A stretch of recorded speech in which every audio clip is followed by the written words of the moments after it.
I take a little contention, just a little contention with this. I want some nasty. Are we having fun yet?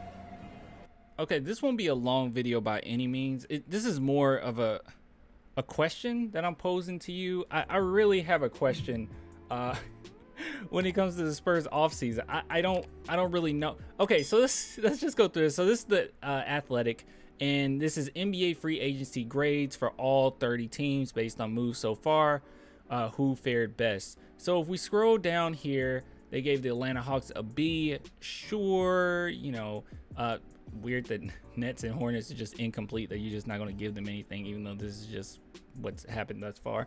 But moving on, what we really want to talk about is the Spurs, right? Denver Nuggets A, Detroit Pistons A-. Sure, I don't really disagree with that. I think Detroit actually should be a little higher. But when I got down to the Spurs, I was actually confused, because this isn't a bad grade by any means. We got a B+, okay? And this isn't bad, but I do question what the Spurs could have did better. Like, don't get me wrong. Like, I'm quick to say when I don't agree with something in particular. Like the DeJounte Murray thing, I didn't think that the Spurs should have necessarily built or tried to build around him by any means. I didn't think that would be a good idea. The whole Morris situation, I felt as if we kind of jumped the gun a little bit. He was very unprofessional, but that whole deal just sucked. Okay, getting rid of Bertans for something that didn't even happen, it sucked. So there's been certain times where I sat back and I was like, you guys could have handled that better. But this offseason, I really don't know what the Spurs could have did better to not deserve an A in the Athletic's eyes. So let's just read through this. After 2 years fruitlessly chasing the 8th seed, the Spurs did the only thing they could: cash in their DeJounte Murray stock, embrace the tank, and fully commit to a rebuild. The Spurs got their 3 firsts and a pick swap, okay, from Atlanta in Keldon Johnson to a value extension, a diminishing contract, by the way, I mind you, I can't speak, and had a solid draft.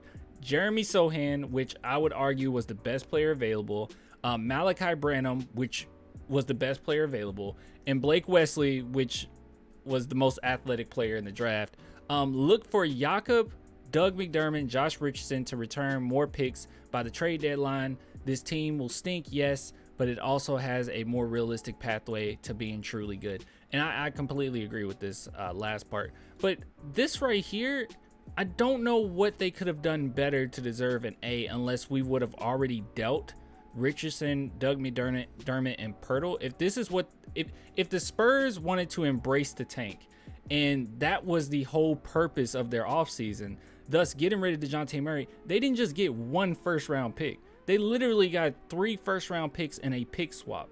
And I believe 3 unprotected, if I'm not wrong. 1 protected, but 3 unprotected. I don't really know what you could have done better. I seriously don't. I sit back and I try to see, you know, well, if we would have done this, we wouldn't. I don't know. So if you guys have any idea what the Spurs could have done better this offseason, I'm all ears. As it stands right now, I don't know. And I'm not trying to be a homer here or anything, but I feel like every move thus far has been a good move. And I think the only reason Jakob, Doug, and Josh Richardson weren't moved yet was because of all this stuff going on with Westbrook and all the stuff that's going on with Kyrie and KD. They're trying to see if they can get in on any of this. So I don't know. I mean, when you contextualize this, I think it makes complete sense to just give the Spurs an A. I don't know what's keeping them from really giving us that. But yeah, I don't know. You know, just for giggles, just go ahead and look at someone who did get an A. OKC, I do agree with that. I think OKC should get an A. Probably A+ actually. I think they did very well this offseason. But if we go down to Philadelphia, who got a higher grade than us, I mean, this isn't that strong of an argument compared to what we were trying to do. No, the Sixers didn't make the splashiest moves this offseason, but they did as well as I could have imagined considering the limited resources available.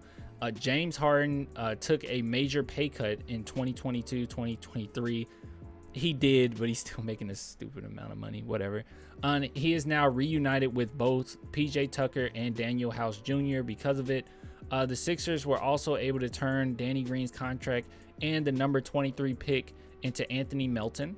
All three acquisitions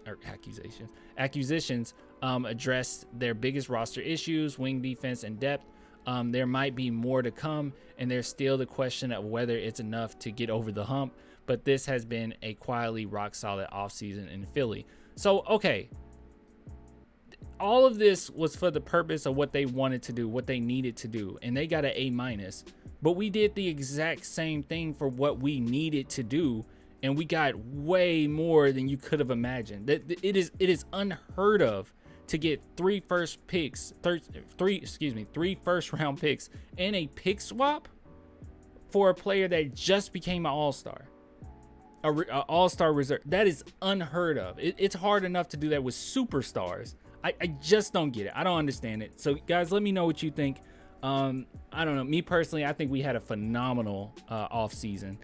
We picked a direction finally, and we're going in a great direction, I think. But yeah, I don't know. Anyways, I'll get with you guys later, man. If you want to support the channel, there's plenty of ways to do that. Okay, but I'm dropping merch below. Okay, so go check that out. 15 years. That's all I'm gonna say. 15 years. I'll get with you guys later. Till next time. Deuces.